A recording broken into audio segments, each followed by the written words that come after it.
Chapter 1. Snatching defeat from the jaws of victory. Not all days are like this, Arabella thought, applying mascara, then lipstick. Some days are worse. The TV blared in the background. One of the biggest divorce settlements, $200 million. The journalist really drew out the $200 million. But now it's at risk.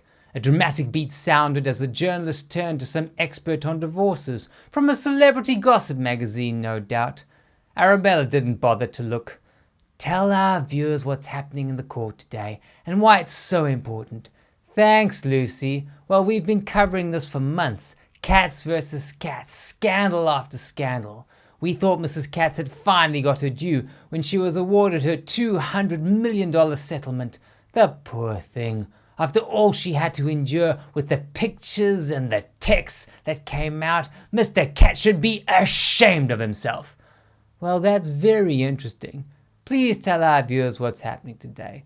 Well, Mr. Katz, that scumbag, forgive me, Mr. Katz has found a way to use bankruptcy law to get out of having to pay what's due to Mrs. Katz. You could hear the tears starting. If he gets away with this despicable action, sanctioned by the law, who knows how men might take advantage of their loving wives in the future. Click. Arabella turned it off. She couldn't take any more. She had one more look at her outfit in the long mirror, a grey suit, sensible chunky heels for the long day, and her black gown for the courtroom. Her makeup was suitably understated, but enough so that she wouldn't be embarrassed when she saw her picture on TV and in the newspaper the next day. Then she was out the door. Caroline Katz stared out the car window. It was a warm autumn day. The sound of the tires crushing the yellowed leaves could not be heard behind the thick windows of her car. Instead, it was pure silence. Arabella was relieved when Mrs. Katz finally commanded, "Put on the radio." "Yes, ma'am," said the driver softly. Classical music was playing, a dramatic-sounding orchestra. "Put it louder." The music increased in its intensity. "Louder." Arabella could see Mrs. Katz's face go from a head teacher sternness to Olympic athlete final heat for gold sternness. She turned to Arabella and asked politely, "So, my dear, how are you feeling today? Are we ready?" Mrs. Katz then smiled. It was quite disconcerting, but Arabella maintained her poker face. "Yes, ma'am." She spoke it like a pilot about to take off in a fighter jet. The car stopped.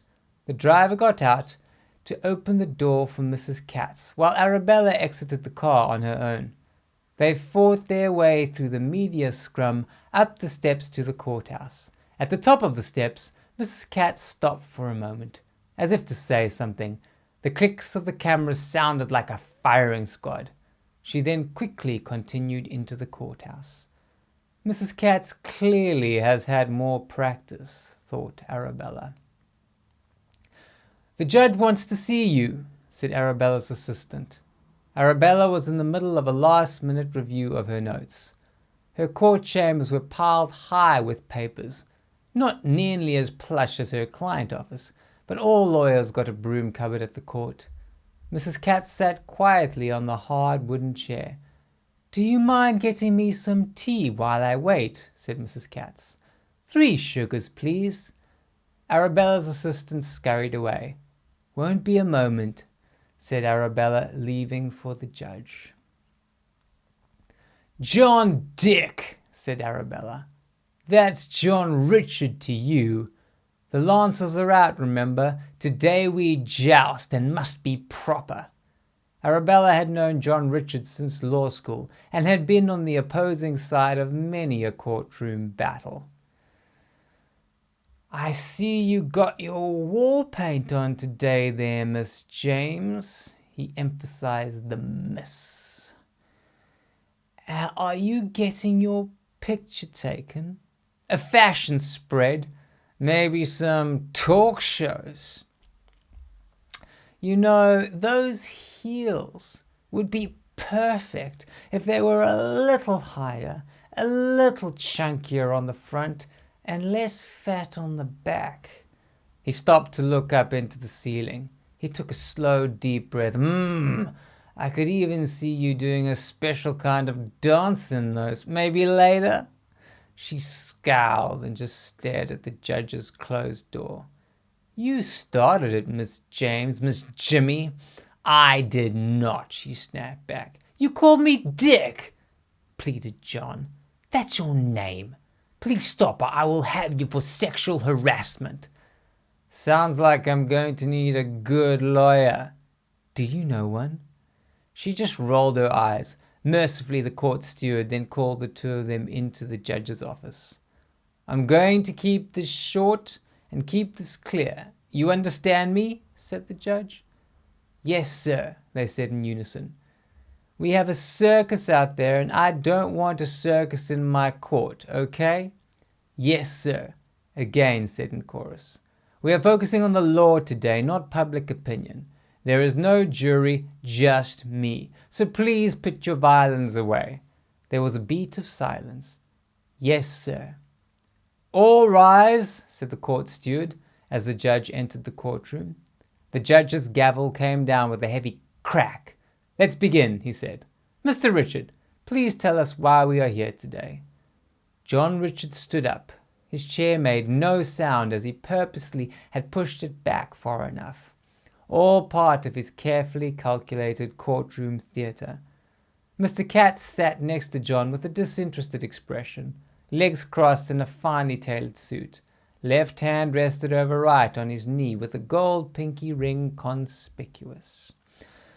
If it pleases the court, my client would like to be given bankruptcy protection as he has fallen on hard times and he would like to be relieved of his $500,000 a month alimony obligation to his ex-wife, Mrs. Katz. I might add that this is in addition to $20,000 a month he pays in child support for their teenage son and daughter, as well as the private school fees that he pays directly to the school. Mr. Katz's main source of income was that of investment manager. However, since the markets have crashed recently, he has been unable to earn fees from clients and is now in the process of closing the fund due to client redemptions. When the divorce was finalized, Mr. Katz made a $100 million cash payment to Mrs. Katz, which she has not yet invested, as it is still in his divorce lawyer's escrow account, awaiting the final formalities of the divorce before it is paid. What this now means is that Mrs. Katz has a significantly higher net worth than Mr. Katz. As circumstances have now changed, Mr. Katz would like to return to the family court and seek alimony from Mrs. Katz, as well as half of her $100 million fortune, as she now has all the money and he is broke. There was a gasp and murmur in the courtroom. Silence, said the judge, striking his gavel. John had his hand raised. Continue, said the judge. Mr. Katz will continue to pay child support and private school fees, as he does not trust his ex-wife to properly provide for his children. Mrs. Katz turns her head towards Mr. Katz with daggers in her eyes. Mr. Katz remained oblivious. That is all, sir. Can't you say something? Mrs. Katz hissed. In time, there is court protocol to follow, whispered Arabella. The folder before you, Your Honor, shows evidence of my client's dire financial situation. In addition to his business ending, he has amassed significant debts. My client is a well-known poker player, making it to the final table of the World Series of Poker on numerous occasions. However, since his divorce he has not been his old self and is now $50 million in debt. Just a question there, counsel.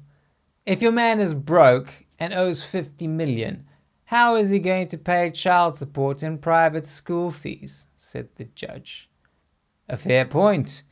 Mr. Katz will only be in a position to pay that once he starts to receive alimony from Mrs. Katz. As I said before, Mr. Katz does not trust Mrs. Katz. Enough, counsel, said the judge. Is that all? Yes, sir. Miss James, your turn. Arabella stood up, took a breath, looked the judge in the eye, and began. Your Honor, Mr. Richard tells a nice fairy tale, but this story of financial difficulty and large debts is a complete sham. Not a sound could be heard in the courtroom, all eyes on Arabella. John even half turned his head, half a smile, an eyebrow raised. I'll take this one at a time. $500,000 a month alimony sounds like a lot of money, but that's $6 million a year, where Mr. Katz had earned at least 10 times that a year in the last 5 years of their marriage. Mrs. Katz was there right from the beginning of his fund, supported him through all the hard times, and is entitled to what they built together. $20,000 for child support. Well, both of their children are gifted athletes competing at the state level, possibly going to the Olympics one day. Coaching for all that doesn't come cheap, not to mention all the sundry expenditure that goes along with private school. It was Mr. Katz's choice that his children should be exposed to elite society and its opportunities, and for that he has to pay. It should also be noted that Mr. Katz is hardly the loving parent he portrays himself to be. He gives money instead of attention or affection. During the divorce trial, a log of hours spent by each of the parents with their children was produced, and Mrs. Katz had more hours at a ratio of 10-1. Now on to the claim that Mr. Katz has hit hard times in his fund. 2 months ago, Mr. Katz wrote a research note stating that he expected the stock market to have a correction in the near term. How is it that he got caught up in what he saw coming? Mr. Katz is no amateur investor. He has returned 30% a year for the last 10 years to his investors. Another thing to note is that with regards to client redemptions, he is not returning cash to his investors. He is distributing the stocks he owns, which can appreciate in value as the market recovers. Also, his investors are not hard-up individuals. To invest with them, someone has to have a net worth of at least $20 million. What's going on here is a scheme to defraud Mrs. Katz of her settlement. Mr. Katz saw the coming stock market crash as a way to pretend poverty. He remained invested in the companies that he knew would bounce back within a year, and used the goodwill that he had built up with his investors to ride the dip with him. In a year or so's time, he will likely start a new fund, different name, same set of investors. And what's more, he will likely do something like defer all his fees to his charity, and then use the charity structure to fund his lifestyle, thereby avoiding tax. Looking like he is broke, but still being very wealthy. And then finally, on his 50 million gambling debts. That is laughable. All his so-called creditors are longtime friends and associates. Mr. Katz could win at the World Series of Poker. His gambling creditors couldn't win on a night out at the casino. This is all theatre, Your Honor. The weather is good this weekend. Mr. Katz will be on a private plane to the island of Mystique with his barely legal girlfriend. He is not poor. Please do not make a mockery of the law and let this man get away with fraud. Arabella sat down. There was a moment of silence, and then a low murmur and the sound of scribbling and texting.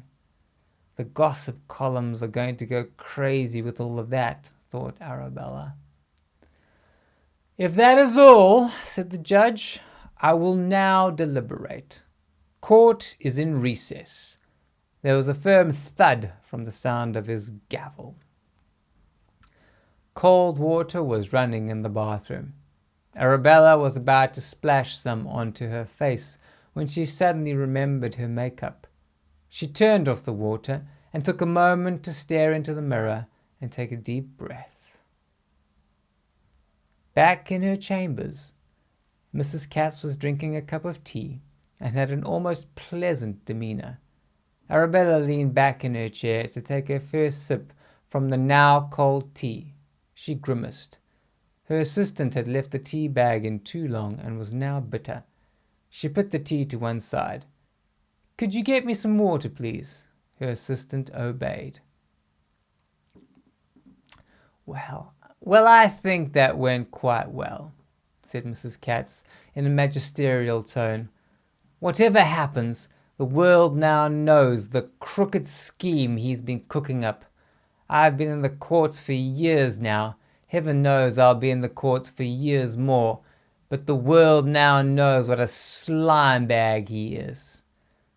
"Let's hope you don't have to be in the courtroom much longer," said Arabella politely, like a doctor telling a patient about a new drug to help their condition. "Ha!" said Mrs. Katz, like a patient wise to the doctor's ways. "The judge wants you back," said Arabella's assistant as she came back with the water. Arabella took a quick sip. "Let's go," she said. "In the matter of bankruptcy protection for Mr. Katz," the judge paused, "it is granted. Though what Miss James described might well happen, it is still speculation. Mr. Katz's investments have significantly diminished. He has returned funds to his investors, whether cash or stocks. The funds are no longer under Mr. Katz's control, and I am not in the business of predicting the future of the stock market. My business is facts, here and now, and the law. With regards to his gambling debts, they occurred in a series of public, well-documented card games where other players of Mr. Katz's caliber were present. Yes, Mr. Katz's creditors are his associates, but so what? There is no compelling evidence that this is some kind of conspiracy. This is just another tale of a rich man's hubris. He made a fortune, lost a fortune, will likely make one again. That is not my concern. We're done here." His gavel came down. The court stood up as the judge left. Arabella had a shell-shocked moment of contemplation. Out of the corner of her eye, she saw a gold chain jangling from Mr. Katz's wrist as he shook hands with John as they celebrated. "Shall we go?" she said to Mrs. Katz.